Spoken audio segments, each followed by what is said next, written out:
Welcome to another episode of the Carolyn Glick Show. Since we last met last week, a number of things have happened. The most important, I guess, or there are two most important things that happened.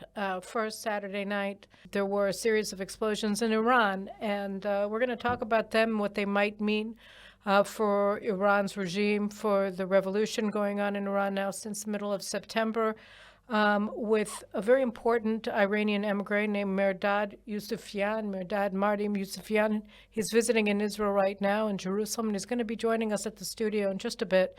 Mr. Youssefiani is a close advisor to the son of the late Shah of Iran, Reza Pahlevi, who's also one of the outspoken supporters of the revolution on the ground in Iran today. And he's got his ear very close to what's happening there. So we're going to hear from him what he knows and how this might impact the chances of the success of the revolution and other very important issues. Before we get into the Iranian issue, of course, on Friday night there was a terrible terrorist attack in Jerusalem, in the Neve Yaakov neighborhood of Jerusalem, just after services ended on Erev Shabbat, on the eve of the Sabbath. A Palestinian terrorist from East Jerusalem just murdered in cold blood 7 Jews who were outside of their synagogue at close range, and he wounded another 5. Several are still in critical condition. And the next morning on Shabbat, a 13-year-old Palestinian boy tried to kill. He opened fire and critically wounded 2 Jews who were walking away from services in the city of David in Jerusalem.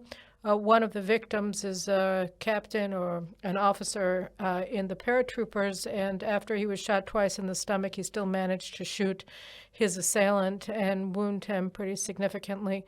So that happened. And one of the notable things about the massacre at Neve Yaakov, obviously the most notable is the victims and what happened to them, is that it happened on Holocaust Memorial Day, the International Holocaust Memorial Day.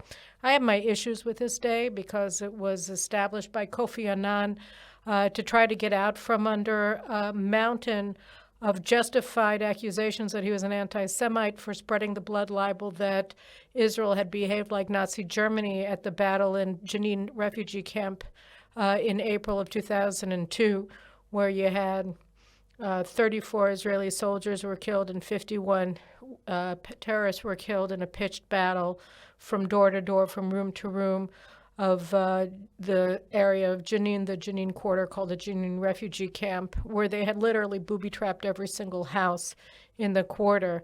Kofi Annan was one of the major proponents of the blood libel that Israel had carried out. Major massacre of innocent civilians in Jenin, when the exact opposite was the case. And so to get out from under that with the able support and enthusiastic sponsorship of the American Jewish community, the UN declared International Holocaust Remembrance Day on the day that Auschwitz was liberated. At any rate, I think it's important, leaving aside the reason why I oppose International Holocaust Memorial Day, we should remember what preceded the Holocaust. And how is it that Germany, the most supposedly culturally advanced community in the community of nations after World War I under the Weimar Republic, could spawn the Nazis and the Nazi regime and the Holocaust? And the reason is because the Holocaust, the active physical annihilation of the Jews, was preceded by the demonization of the Jews, by the Nazis and by generations of anti-Semites in Germany and in Western Europe after the Enlightenment. And once you dehumanize the Jews and demonize the Jews and delegitimize their right to live, it was really possible to go out and physically annihilate the Jewish people, not only in Germany, but throughout Nazi-controlled Europe, with the active collaboration of most of the peoples who were living under German occupation between 1939 and 1945. And it's notable that we had this massacre on Friday night and then an attempted massacre by a 13-year-old on Shabbat morning, just on the date of International Holocaust Memorial Day, because what we see in Palestinian society is that their entire diplomatic strategy abroad and also their domestic strategy for legitimizing their regime, which is completely corrupt and militaristic, is that it's all and entirely based on the demonization and the delegitimization of the Jewish state and demonization and dehumanization of the Jewish people. I mean, how is it that a 13-year-old boy can believe that it's a good idea to massacre Jews just like that on a Saturday afternoon? And the answer is because he's inside of a genocidal society that's organized around one principle, which is that Jews should be annihilated and that Jews don't have a right to live, and that the highest calling that an individual can have is to kill Jews. And the Palestinians aren't alone in this, right? In their delegitimization of the Jewish state and the demonization of the Jewish people, they have a lot of supporters. Most of the institutions of the United Nations are almost organized around the principle of demonizing Israel and the Jewish state and the Jewish people in the land of Israel, while, of course, they mourn the dead from Auschwitz.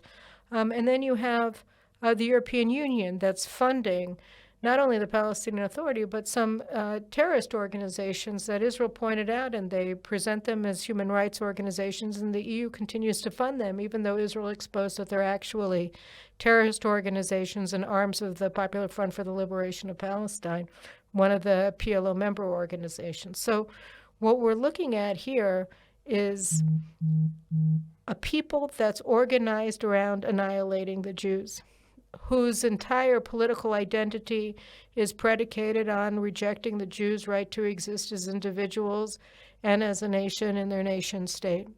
And you have them supported, not excommunicated from the family of nations, but actually supported by the majority of the countries that are members of the United Nations, that are funded by the United States under the Biden administration, by the European Union, by all EU member nations, by the institutions of the European Union, by church organizations in Europe, in the United States, and by the Jewish left in the United States in particular.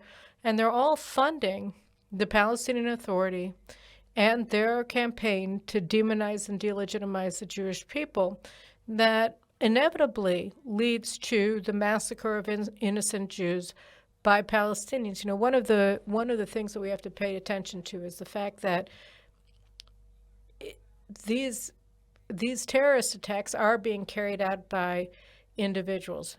They're called lone wolves, but that's not true. A few weeks ago, we had a terrorist attack, 2 bombings at bus stops in Jerusalem that were carried out by another Arab Jerusalemite. All 3 of these, by the way, are Arabs who are residents of Jerusalem.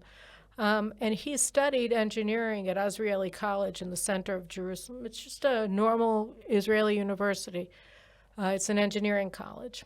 And he learned how to make his bombs through his engineering courses at this Israeli university. And then he went to Ramallah and he made them.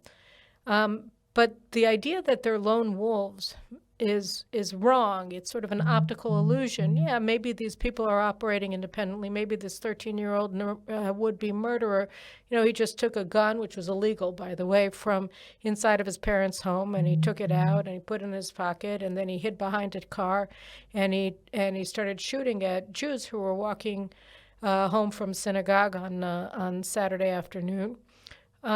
And he shot this young paratrooper officer off duty and his father. Maybe he thought he was acting on his own, but he wasn't. He was a product of his environment. He was a product of an environment which is not only his family, who all praised his action. It's not only his extended family who all praised his action. It's his school. It's his teachers. It's his principal. It's the preacher at his mosque. And it is all dictated by the Palestinian Authority and by Hamas that are actively recruiting and indoctrinating Arabs, not only in East Jerusalem, but in the Negev and the Galilee, to agree with them that Jews have no right to exist. And I'll just say 2 more things on that. Channel 14, where I work as diplomatic commentator, had a story in its lead in its main news program on Sunday night, where they were talking about the Islamic institutions in East Jerusalem. And some of them are led by out-and-out ISIS wannabes.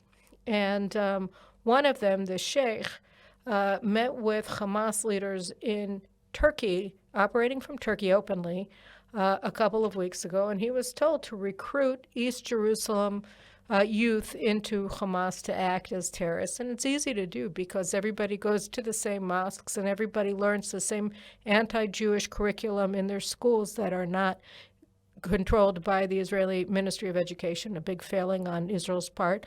And they are inside of a genocidal society, inside of Israeli society. The other thing that's notable is that the head of the Iranian Revolutionary Guard Corps was giving a speech last week where he said that Iran also operates terror cells inside of Judea and Samaria. Because it wasn't just these 2 shooting attacks that we had over the weekend. There was an attempted infiltration into the Jewish community of Kedumim. There was an attack at 2 other crossing points. Everybody talks about roadblocks. Well, if there weren't attempted ramming attacks and shooting attacks at roadblocks, it would be because the roadblocks aren't there, and then they would be taking place in the middle of Jerusalem or Tel Aviv or Netanya or any other urban center in Israel or Ariel. So the reason that the roadblocks that people like Rashida Tlaib, who are part of the demonization campaign, exist, and they say that we're in an apartheid state because we have them, if they didn't exist, then there would just be a lot more dead Jews going around. So, I mean, I think that what we're really seeing here is the end state of a genocidal regime that's organized around genocide and the demonization of Jews. That is Palestinian society. And it comes out the way that it comes out, the way that it came out, such a bitter way on Friday night with the murder of 7 Jews, including a 14-year-old boy and 2 parents and grandparents and other parents on a Friday night, and then with a shooting in Jerusalem on Saturday morning. That's what happens. That's what happens when you have a society that's singularly organized around genocide, around demonization. We shouldn't be surprised that these kinds of massacres happen on Holocaust Memorial Day. And we shouldn't be surprised that it happens because the very UN that enshrined this idea of International Holocaust Memorial Day is engaged together with the Palestinian Authority in demonizing the Jews. So when we say never again, we should understand that for us to never have to deal with this again, we have to not only condemn people who kill Jews, we have to condemn and repudiate and expunge from polite society people who demonize Jews, people who delegitimize the existence of the Jewish state, and people who dehumanize Jews. And that means that it's time for the community of nations, for the United States, for the EU, for the American Jewish community, and for everybody else involved to disavow Palestinian society. It is a genocidal society. It is a society that is a pre-Holocaust society, but one that, like Nazi Germany before it, is organized around one central principle, which is the annihilation, the physical annihilation of the Jewish people. So without further ado, I want to move to our interview with Mr. Mehrdad Marty Youssefiani, who's joining us in the studio to talk about Iran and its regime, which is also organized around the annihilation of the Jewish people and the Jewish state, and is trying to build nuclear weapons in order to do so. That regime is under quite an assault these days, and we're going to talk about that, and we're going to talk about what happened on Saturday night in Iran. Okay, so really happy today to have with us a special guest. His name is Mehrdad, or Marty Youssefiani, right? That's right. And you come from a very auspicious, well-known family in Iran that was part of the Shah's regime until the revolution in 1979. And here you are visiting in Jerusalem. So first of all, welcome to Israel. Welcome to Jerusalem. Shalom. Thank you. Shalom. So, and this isn't your first visit to Israel either. No, it is not. No. All right, well, we'll talk about that in a second. But Saturday night, as I was talking about in my opening, there were a series of explosions in Iran, and it's not quite clear to me whether there are still explosions going on. We're taping this on Monday. But confirmed, I'm just looking on my WhatsApp what I've received so far. So we have confirmed blast incidents in Isfahan, in Koy, in West Azerbaijan, in Azarshar, in East Azerbaijan, and in Karaj. And there were apparently 2 blasts in Isfahan, not just one. So all of these took place apparently in the space of about an hour or so, right, all over Iran.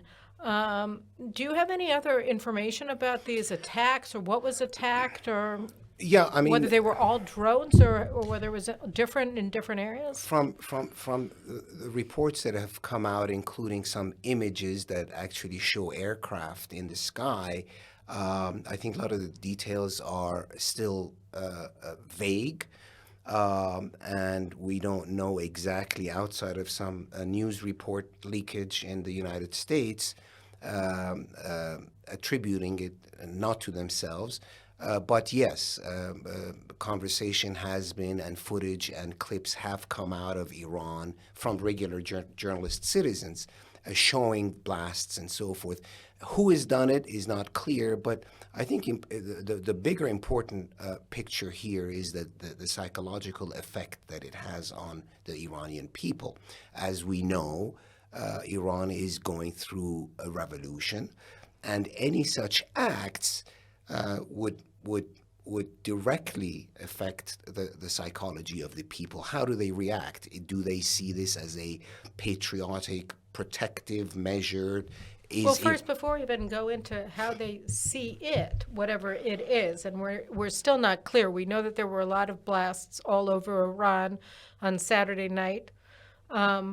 We know that at least in some cases they were carried out by drones that apparently you can order on eBay, although I doubt that you can order the bombs that were attached to them on eBay. We know that these bombs are capable of attacking buildings and the roof not even exploding, so that they go into a window and they blow up whatever it is that they're supposed to blow up. Laser targeted.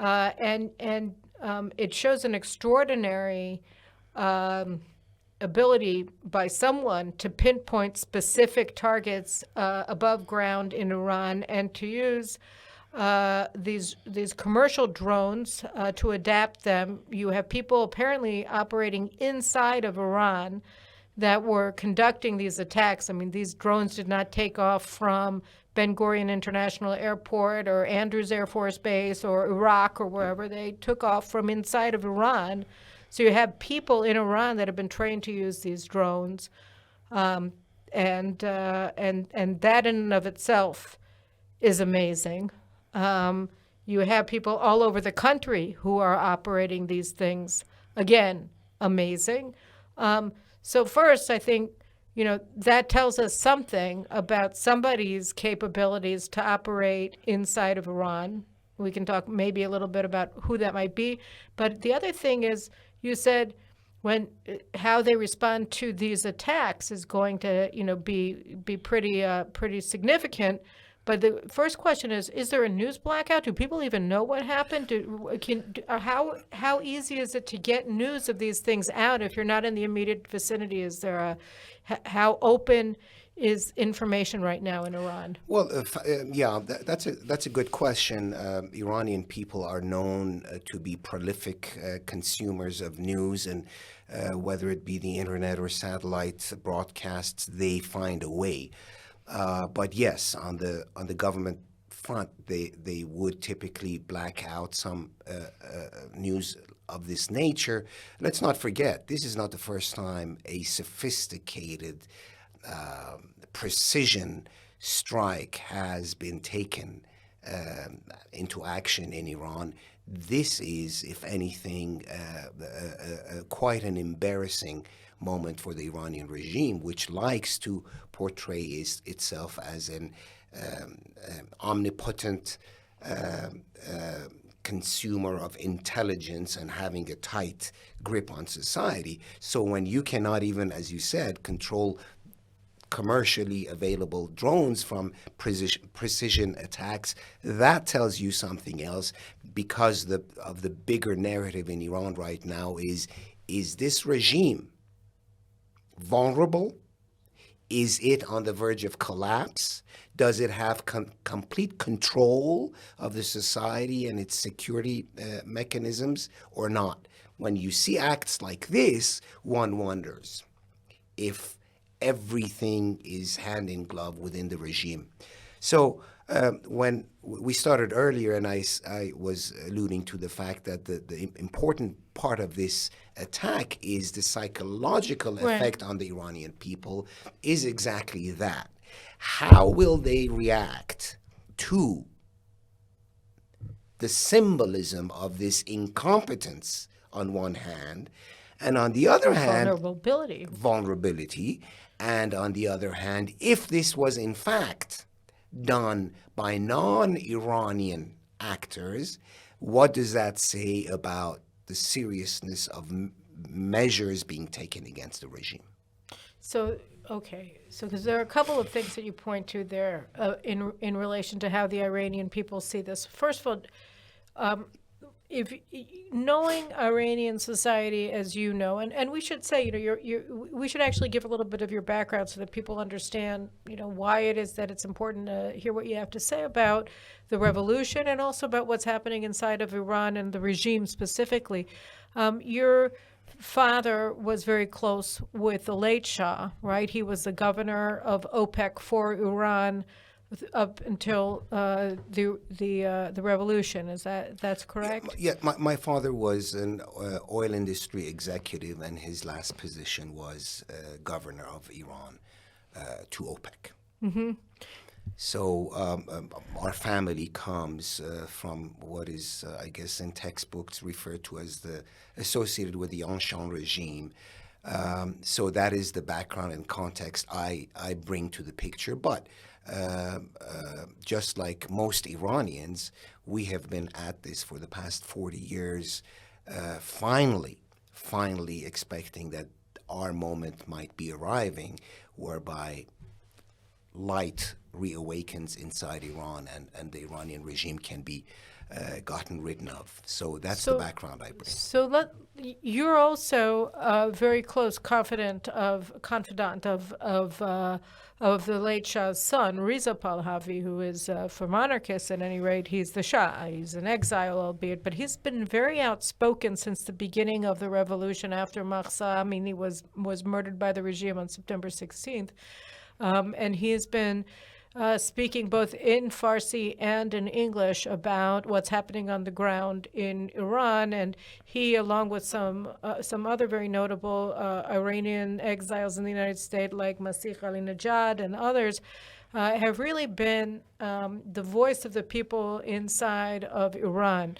So before we talk about the people inside of Iran, when you Reza Pahlevi, the Shah's son, how do you guys relate? Why do you think that this is a different set of events going on in Iran from all of the other waves of anti-regime protests that we've been seeing predated from 1997 under Mohammad Khatami, and then the Green Revolution and all the subsequent waves of revolutionary violence and protests in Iran until last September? Well, first of all, just to bring some factual context, Prince Reza Pahlevi has been quite active and very vocal for the past 30, 40 years. It's just that the activities on the ground today are bringing attention within the Western media to his activities. So this is, in fact, a continuation of what he has been. So what have you been doing for the past 30 years? Well, I mean, just being outspoken on the issue, being engaged in communicating with the Iranian people, trying to convey the realities of mass discontent from Iran to the free world. It's been an ongoing process. Right. It's taken 30, 40 years for things to really settle down and for the Iranian people to actually step out and take measure as they have today. Let's not forget, what we see in Iran today is, in fact, the world's first feminist revolution, history's first feminist revolution. Yes, and we see all of the feminist organizations in the world just lining up. Oh, wait. No. In fact, that is quite astonishing for those of us who follow history and trend lines, and how it is that today's wokeism apparently is completely blindsided to the human rights, to the women's rights, to the equal rights, children's rights, ethnic rights, religious rights in Iran, whereby 40 years ago Iran was held to the highest standards of all of those rights back then, but now somehow they're being discounted under the fact that, well, it's a Middle Eastern third world Islamic country, we should not be measuring them with the standards we do. So yes, those of us here are quite irritated by that lack of attention. Your question earlier was an important one in that you said, why is this different? Right. Why do we call it a revolution? Well, first of all, as I said, it's the world's first feminist revolution. Secondly, we are now in its fifth or approaching 6 months. So the protests have sustained. It includes all sectors of society, from labor to teachers' unions to the retirees to the oil labor workers, truckers, you name it, the bazaar. And it has also included the intellectual, the intelligentsia, if you will, of Iranian society today. So when you put it all together, it has every single sign of a revolution. The only thing that I think the world is looking to is an identifiable Leader. branded leader, whereby it can hang its hat on and say, okay, in the absence of the Islamic regime, we can see, visualize, and actually see the roadmap of what is to come next. I think that is the last ingredient, which is being worked on as we speak. And the moment the leadership or the coalition of a leadership emerges, I think we will see the Iranian revolution shift into a next phase. Okay, so, I mentioned your colleague and friend, Prince Reza Pahlevi, and Masih Alinejad, who's been very vocal and prominent as an opponent of the regime and effective. And there are others. There's the Mujahideen al-Khalq. I don't know what you think of them, but I mean there are a lot of different groups and a lot of different individuals. And the question is it possible for the nations of the world to remove the recognition of the Iranian regime and transfer it to some sort of provisional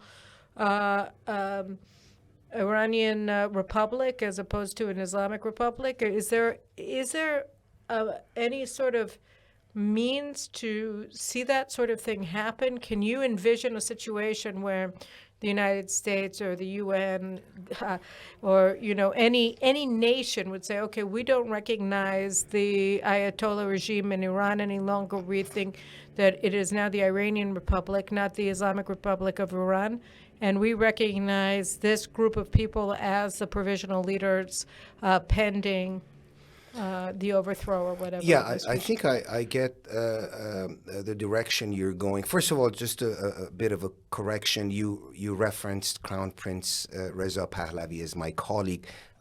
He's your ju- prince. exactly. I mean, just for He's your sovereign. For the record, I've had the distinct pleasure of offering him strategic counsel. So the relationship is important to be clear on. In terms of what can happen, history has seen exactly what you described, whereby we have seen sometimes outside of a country a government in exile, if you will, to be formed, leaders in exile to sort of take charge, and for governments offer recognition to them. That is one formula that has worked in the past, and it hasn't sometimes as well.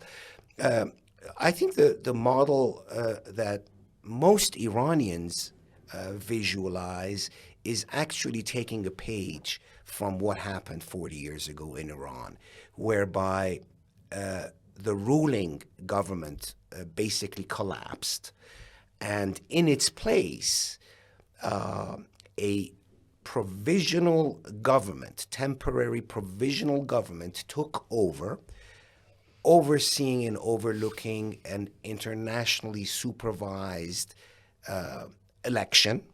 That would be our goal. And then following which an assembly of constitutional majlis, if you will, would be formed, and then that would lead to the birth of a new, whether it be republic or constitutional monarchy or whatever it is that the people might choose. So I think the visualization we would have would be much more similar to that: collapse of the Islamist regime in Iran, followed by a provisional transitionary government, formation of a constitutional assembly, and then the birth of a new... That's actually, I mean, it's sort of a negative example, but that's precisely what happened with the overthrow of the Mubarak regime when in Egypt in 2013 they had a temporary military leadership, then they had a constitutional convention, and then the Muslim Brotherhood tried to form the Islamic Republic of Egypt. But but that's right. That would be a reasonable right. It's just an intuitive process of, at the end of the day, it's all about having sovereign legitimacy. So it's much more reasonable to expect a transitionary entity within Iran, the territorial Iran, as opposed to, let's say, something being in the West or Europe or some not. Well, we're getting ahead of ourselves, although not really, because I think it's important to think through all of these things, because nobody does. You know, how could this end? But when you were talking about all of the groups in Iranian society that are part of the revolutionary protests that are calling for the overthrow of the regime, one thing that we didn't talk about is whether there are how do you see the regime? I mean, there were stories early on, and sort of all the news about the protests in Iran has kind of been relegated to, at best, the back pages of the newspaper or Twitter feeds. And there seems to be there was massive repression. At least 500 of the revolutionaries have been killed by the regime. Another 18,000 from the last data that I saw have been arrested. Unknown numbers of them, at least from the data that I saw. They didn't give the numbers of how many have undergone torture and who has been disappeared among the 18,000. And now we can't even look if they're alive anymore. But I hope they all are, and that they'll be released soon. But so that there's been this massive repression, and there was a sense that things have been ebbing, that they haven't, that the regime is being successful in this round as well of repressing the revolution. What is your sense of events on the ground? How is the repression in changing the face of it? And the last part of that, which is what I was leading with, but I sort of got swallowed up in my own details, is, are there elements of the regime that are crossing over to the side of the revolutionaries? In the outset, there were reports of military units that were refusing to shoot at the protesters, that were refusing to quell the demonstrations, and some even were joining them as units. But those reports also I haven't really been seeing recently. What is, Right. so Well, those are two questions. Sure. Well, the two very long questions. No, take it away. A lot there. So I got a coffee. I'm going to just sit here. I'm going to drink it. help me unpack them if I Okay. forget the I train will. of thought. I'm writing them down. Point number one, and you hit it right on the nail, if you will. We are Iranians worldwide, our diaspora. We are extremely frustrated by the lack of attention, the reluctance, frankly, the laziness of the media, if I may, specifically the liberal media, to completely disregard what is, for all intents and purposes, a revolution that checkmarks every single one of liberal values. Right. In Iran, today, in an Islamic republic, every single one of those liberal values are checked off, yet we have, I hate to throw names there, but then we have the ahead. New York Times, we have the Washington Post, we have Los Angeles Times, and you name it. Not only back pages, but when they do give headlines, frequently, I hate to put it in these terms, we sometimes wonder if these are maliciously erroneous headlines given out. Like what? Prime example, New York Times. There was at a particular moment in time, a few weeks ago, where there was talk of some person in the judiciary talking about the hijab not being mandatory or whatnot. There was some confusion of that. Well, within a few hours, that confusion was clarified. Right. The regime said, no such thing. That was tied exactly with President Raisi of the Islamic Republic's visit to the United Nations, trying to choreograph yet again another hallway handshake possibly. But the New York Times ran with it for several days, creating this illusion that, yes, the Islamic Republic is on the verge of dramatic reform. And we just frankly do not understand. No, I saw that too. I was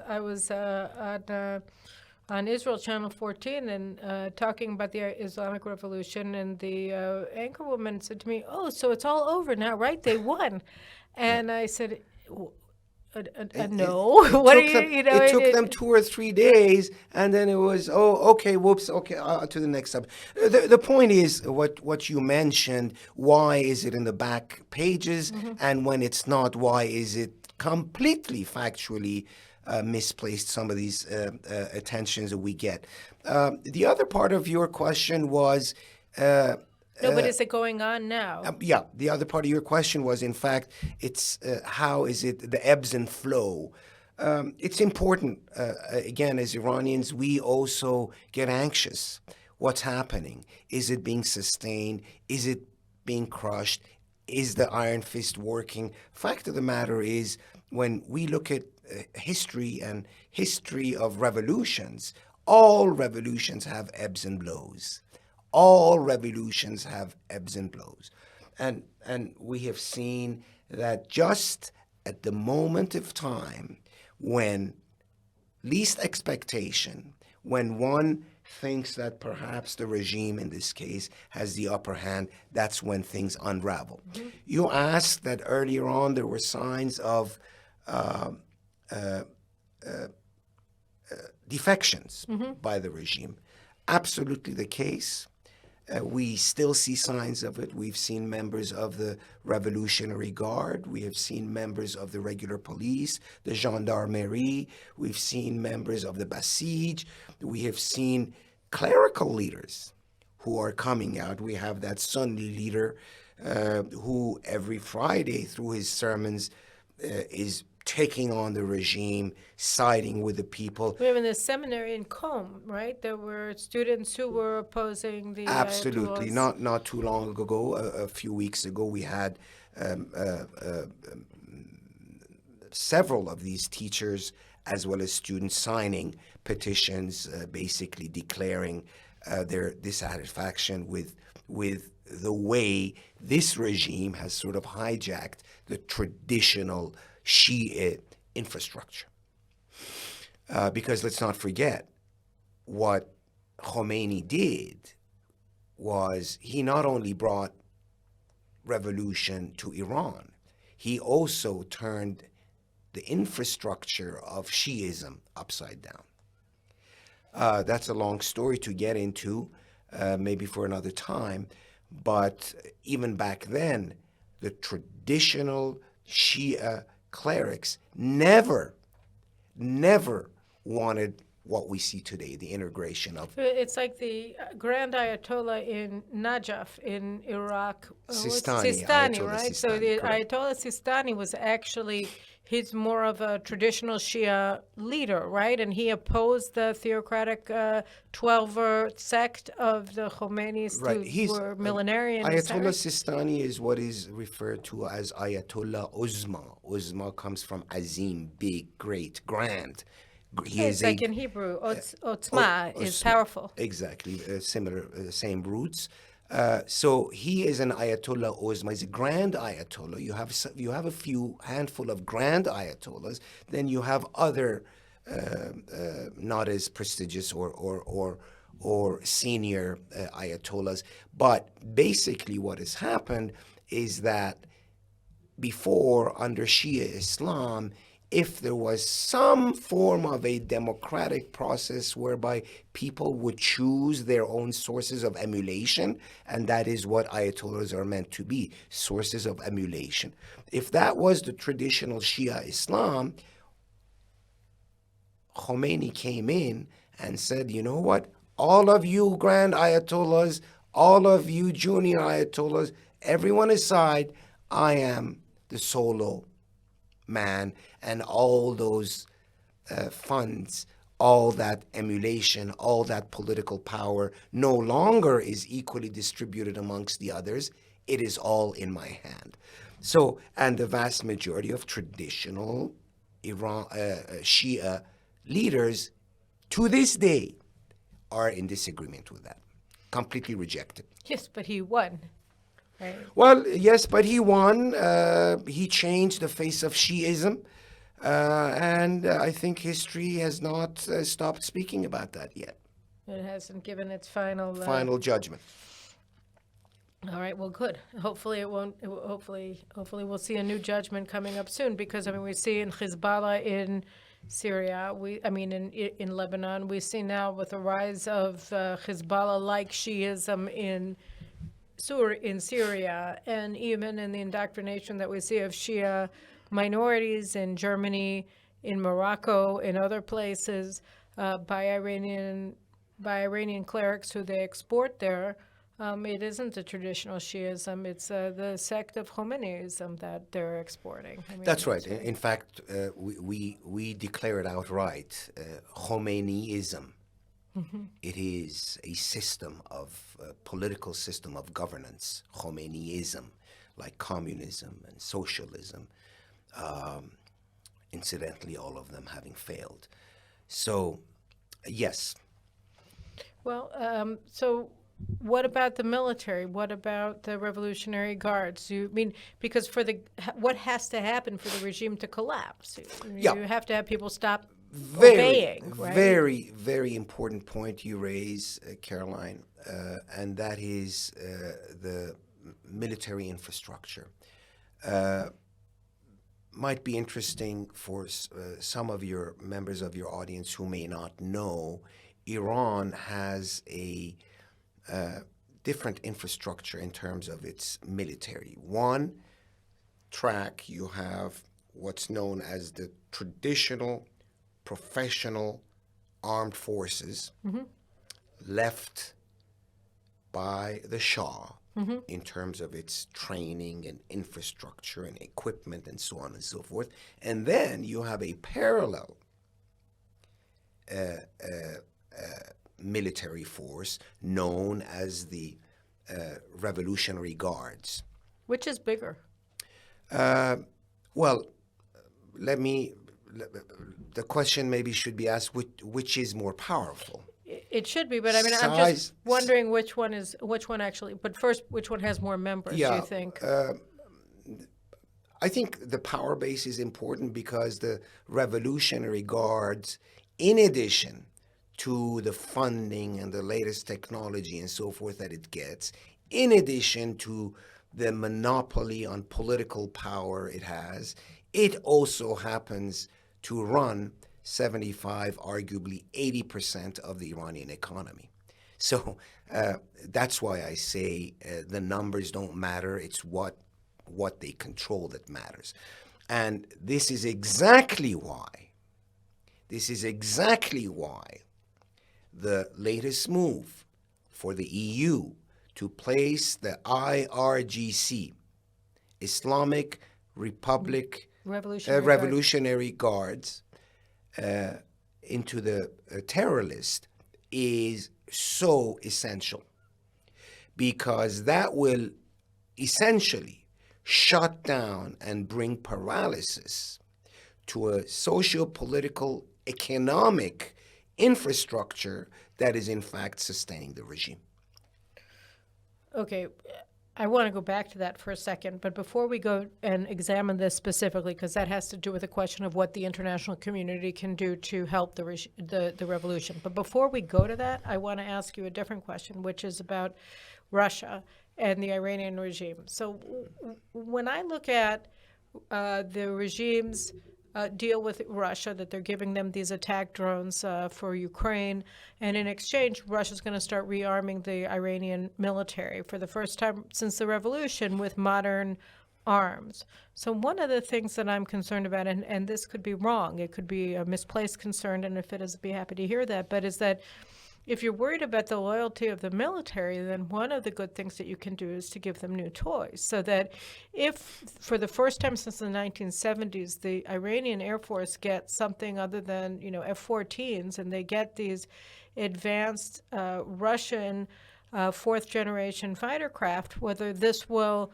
buy the regime more time and buy them the loyalty of the armed services so that they'll be able to reconstitute their power domestically as a result of these arms sales. I mean, is that a misplaced concern, or is that something that could happen? How do you look at it? Well,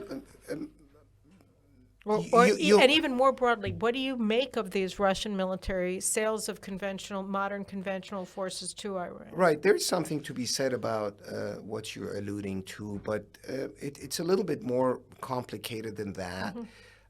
Because it's no longer, remember what the biggest crime Vladimir Putin committed was the loss of prestige for Russian military infrastructure and industry. Up until Ukraine, accurate or not, I don't know, but Russia basically had its claims on being the second most powerful army in the world. Well, the joke today is that, yes, Russia is the second most powerful army in Ukraine. We'll see. So meaning there is no prestige with the toys that you're referencing, but you make a valid point. There is a problem in that the history of so-called imperial influences in Iran is very strong. Though Iran has never been colonized, we have, throughout our recent centuries, have had spheres of influence under Russia, England, and so forth. So Russia has always been regarded by Iranians with enormous suspicion. So to come back to what the toys and the prestige and so forth, the problem with those poison and the new relations is that A, the brand is no longer as prestigious, and B, the suspicion within which Russia has traditionally been viewed by the Iranian people is no badge of honor for Iranian IRGC to come and say, we are now Russian stooges. What about China? I mean, the regime... Similarly, China for the Iranian people is associated, as it is in much of the West, fairly or not, I don't know, but associated with cheap mass consumerism. And so we see signs of that, from raps to articles to statements by people saying, look at what's happened to our country, flooded by cheap Chinese crap. These are their words. In other words, dismissively referencing China. So the relationship with... But China and Iran just signed a strategic Yes. relationship last year, I think, and the Iranian regime essentially gave China control of the... much of its resources, Right. and that's exactly, that's where I was going, that fundamentally the Iranian people are very, very suspect and unhappy. And you see in all of the political commentary and cartoons, and whenever Iranians get a chance, they're taking a shot at the regime exactly because of their having auctioned off Iran to the Chinese and the Russians. What about Israel? Well, Israel, and in fact, a few nights We're ago... not an empire, but what do the Iranian people think? Well, a few nights ago, I had a chance to offer my thoughts to a prestigious group right here in beautiful Israel. And I was surprised. In the second city, in Tel Aviv, In the second right? city, Tel Aviv, yes. That That's other why. place. That's why I paused. But yeah, It's still Israel. and it was surprising to me that members in the audience were actually surprised by what I had to say, and that is absolutely on a people-to-people level, there is nothing but mutual love and respect between the people of Iran and the people of Israel. And let me tell you why. The why is because what most people don't like to focus on is this very fact that Judaism has been an integral part of the fabric of Persian culture, heritage, and society for 3,000 or 4,000 years. Let me put that into context. Judaism has been part of the Persian Empire well before Islam ever was, and has been in Iran longer than Islam has been. Judaism has been part of the Persian Empire since 4,000 years ago. Islam has only been part of Iran about exactly 1,400 years. So that is why I say the Iranian people and the Judaic traditions are not alien to one another. Look at the Torah. The biggest, most repeated number of a person's name is Kurosh, Cyrus the Great. Yep. Look at the beautiful walls right here outside of Jerusalem. Those walls were built.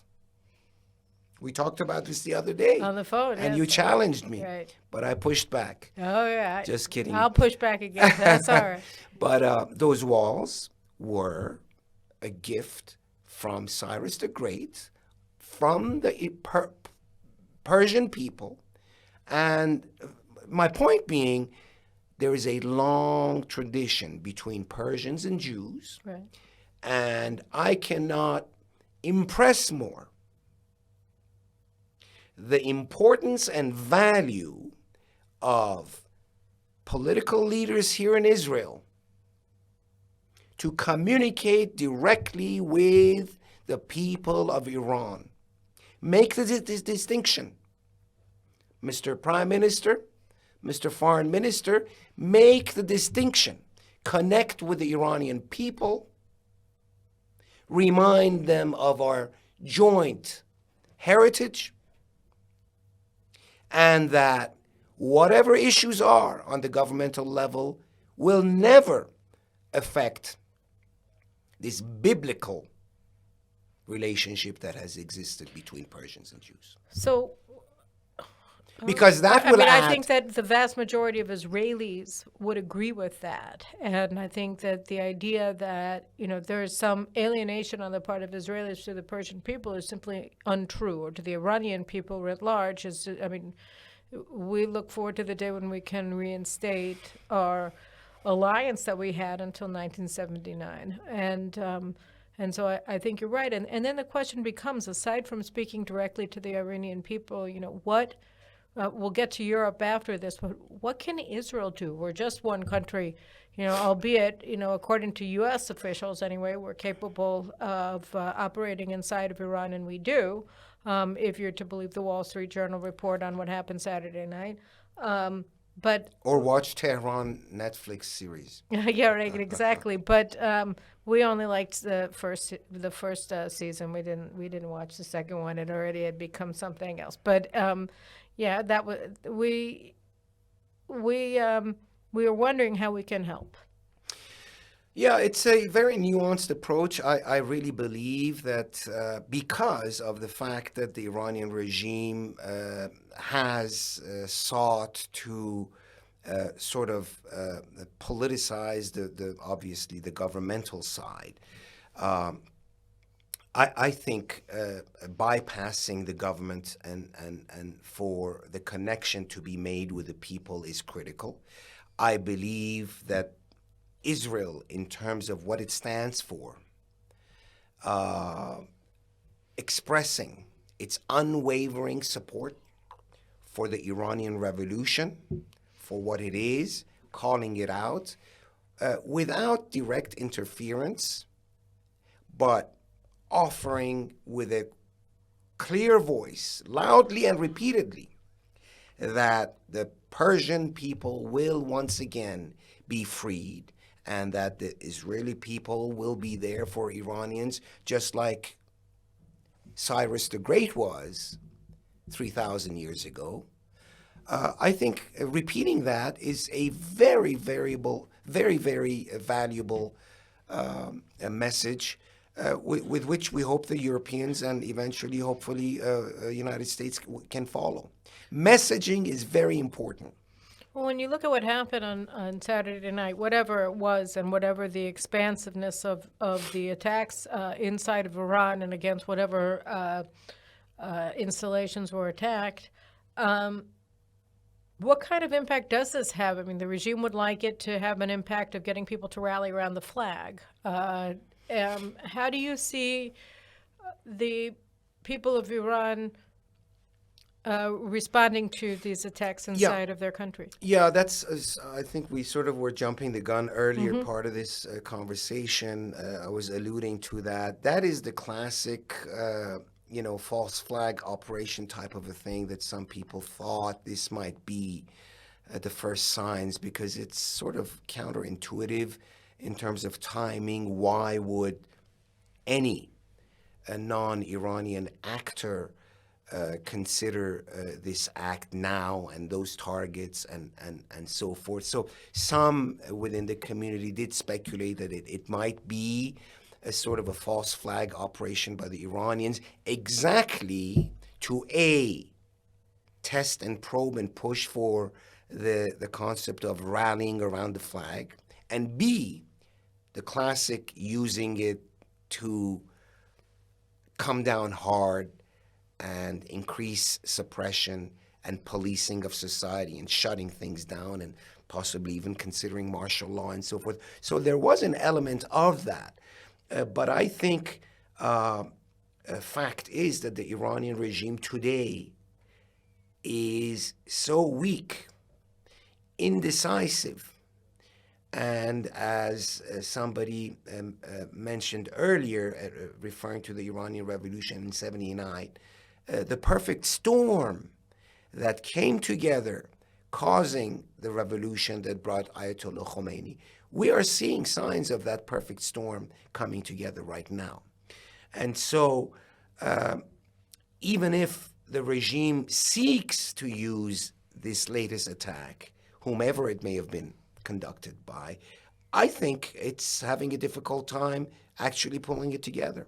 Because attacks like this show the incompetence. Incompetence, And the the Iranian people literally don't know to laugh or cry, to be embarrassed or to be ashamed.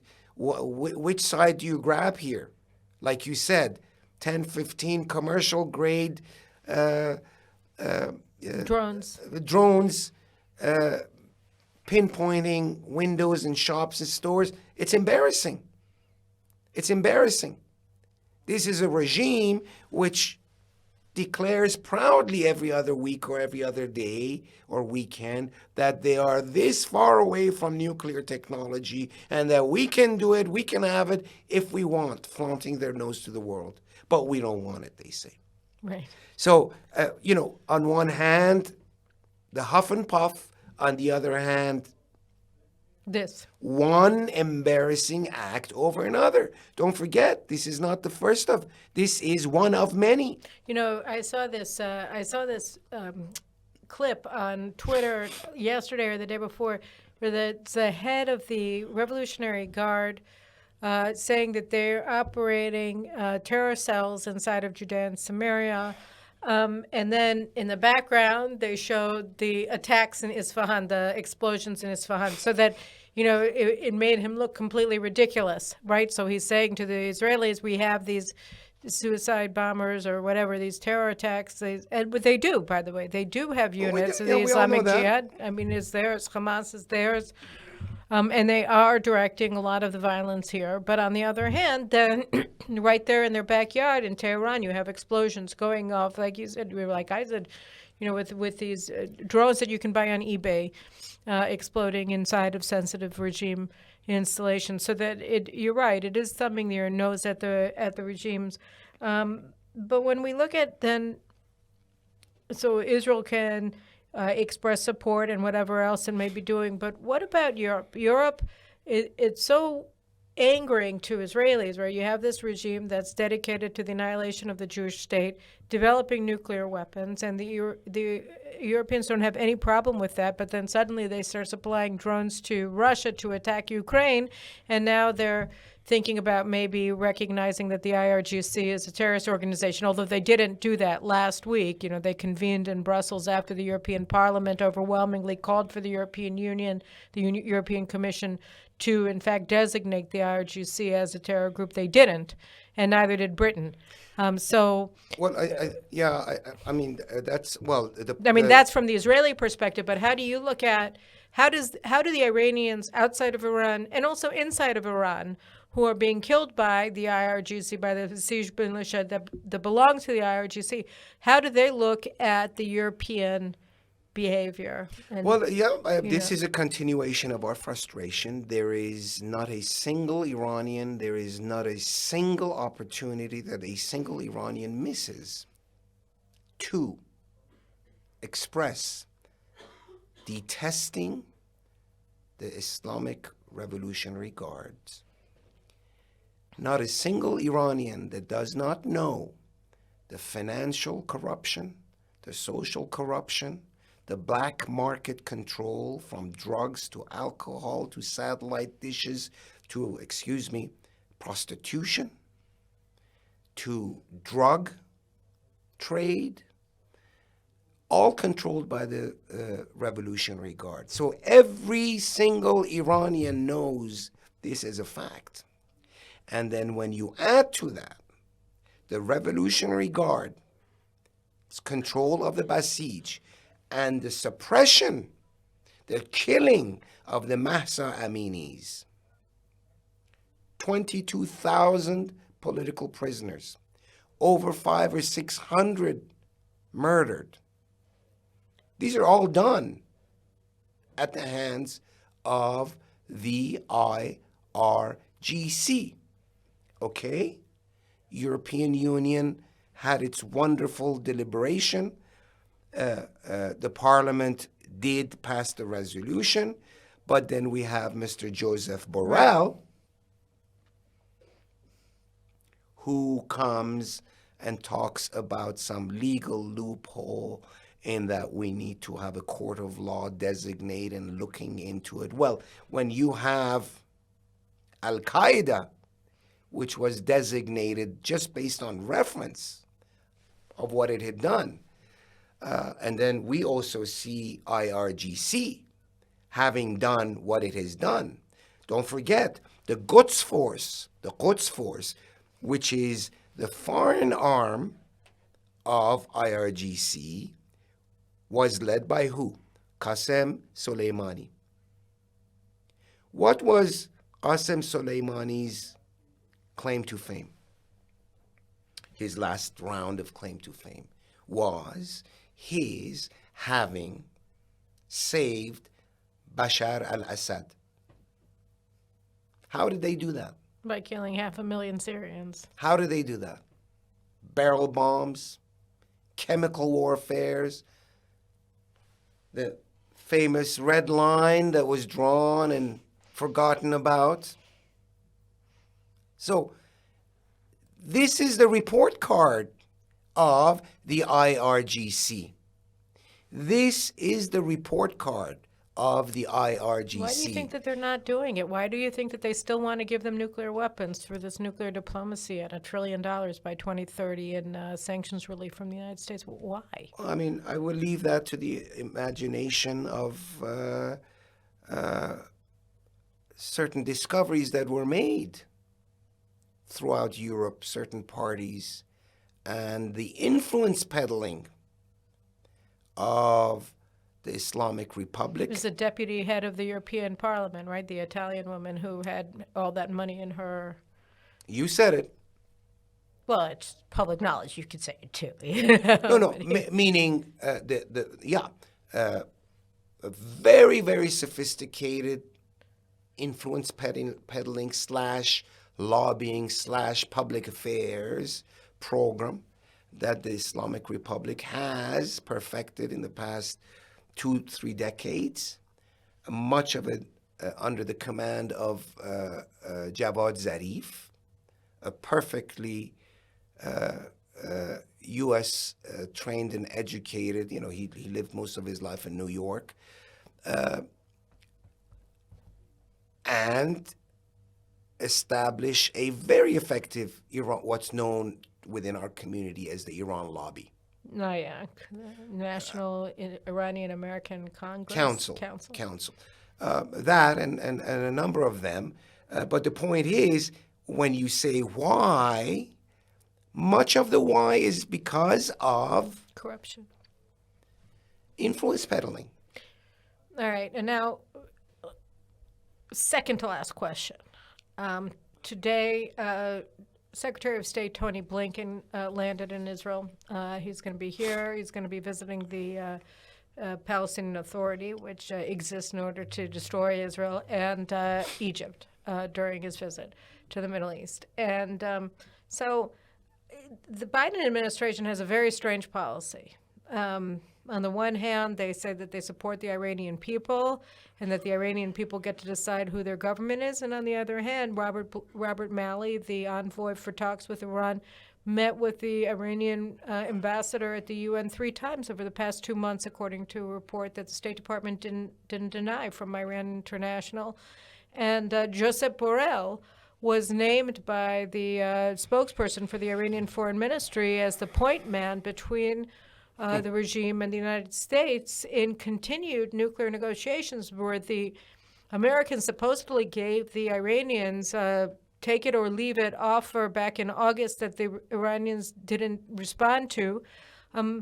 And it's still on the table. And that deal, according to the analyses that have been done of it, gives if it goes through, it gives the Iranians $275 billion in a year and $1 trillion by 2030. So Not a year, in October.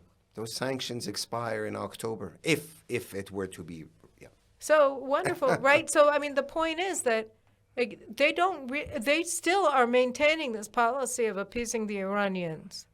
And I wrote an article last week, and now in view of the attacks in Iran, I don't know whether I was right or wrong. I hope I was wrong, or I said that the Americans are just pretending to oppose the regime because their actual policy on the ground is to support it. Yeah, that's the issue, as you correctly said, this entire appeasement process initially years ago when it all started. The premise of that approach was when one sat in private rooms and sort of private conversations, it typically went like this. Okay, yeah, we get it, we understand. Yes, it's a crisis, it's heartbreaking. Yes, we understand and we feel the pain of how regressive the Iranian regime has been and so on and so forth. But you know what? The problem is until we have proof and evidence, meaning political evidence, that this regime has lost its legitimacy, we have no choice but to deal with these guys. Okay. How about today? If the premise for that appeasement approach of JCPOA was because you needed further, greater, and bigger, more tangible evidence, how about today? You know, it's interesting. Have we not seen evil in the eyes of these people? When former President Barack Obama, just 2 months ago, admits that I was wrong in having turned my back to the Iranian people in the Green Revolution. In 2009. Why? He said I had the wrong people whispering in my ears. Who were those wrong people? Ask any Iranian. Those were the influence peddlers you and I talked about just 5 minutes ago. The Iran lobby. Documented today, having visited the White House over 36 times within that window. Meanwhile, Caroline, the Iranian people in the streets during the revolution, Green Revolution, they were chanting in Persian, which rhymes, Obama, ya ba mai, ya ba una, meaning, Obama, are you with us or are you with them? In response to that chant, President Obama back then said, we don't interfere with internal family quarrels.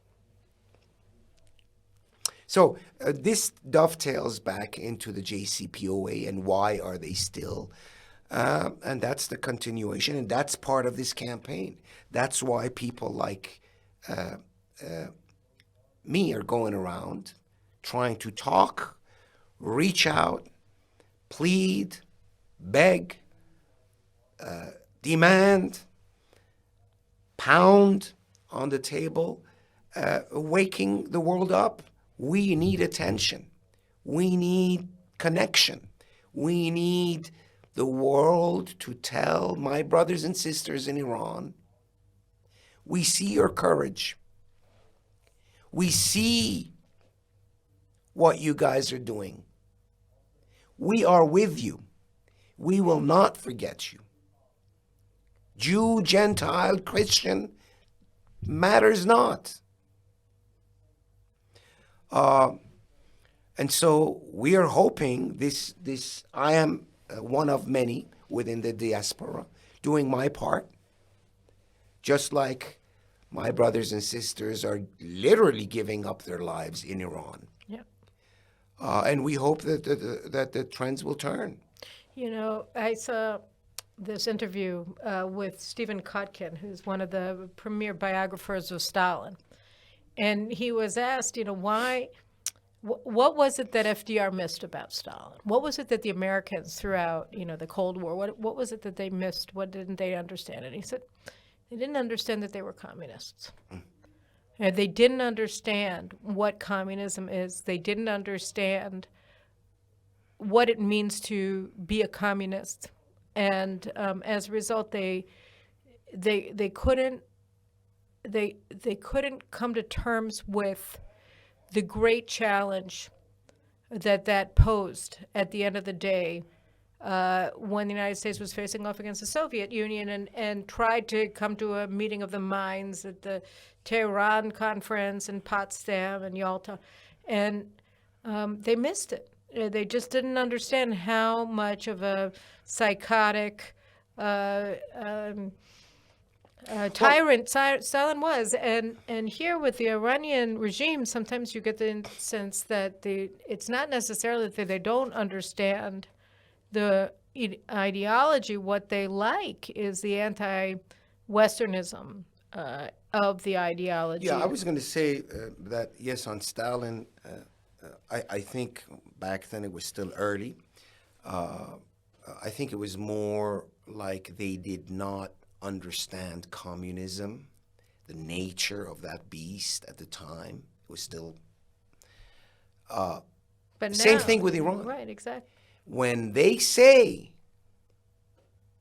we will destroy you, and back it up, take them at their word. Yeah, I couldn't agree more. I want to, you know, and what do you're now here visiting in Israel. This isn't your first visit, as you said. No, I had the pleasure of being here several times. It's a beautiful country. What's been done here, the industriousness of the Jewish people is remarkable. It's a miracle, literally a miracle in the desert. So, well, the last question is then, you know, what has to happen for the revolution to succeed? What has to happen internationally for it to happen? This is your part here. What are you trying to accomplish? What needs to happen in order for the regime to see from the outside what it's seeing on the inside, which is a rejection that may foment a collapse? Well, let me actually start off by saying this. The Iranian revolution will succeed. Without a doubt, unequivocally.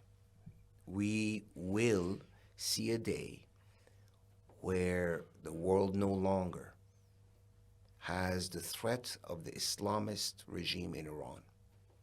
Whether it will be today or tomorrow, and at what human and economic cost it will come, that is the question, not whether it will happen. I have no doubt. Iranians have no doubt. The Iranian people have crossed the threshold, the Rubicon. There is no going back. You're guaranteed that. And so with that level of confidence, I think the question, the point, the request is, whatever you do, if you're not going to help us, don't prevent us.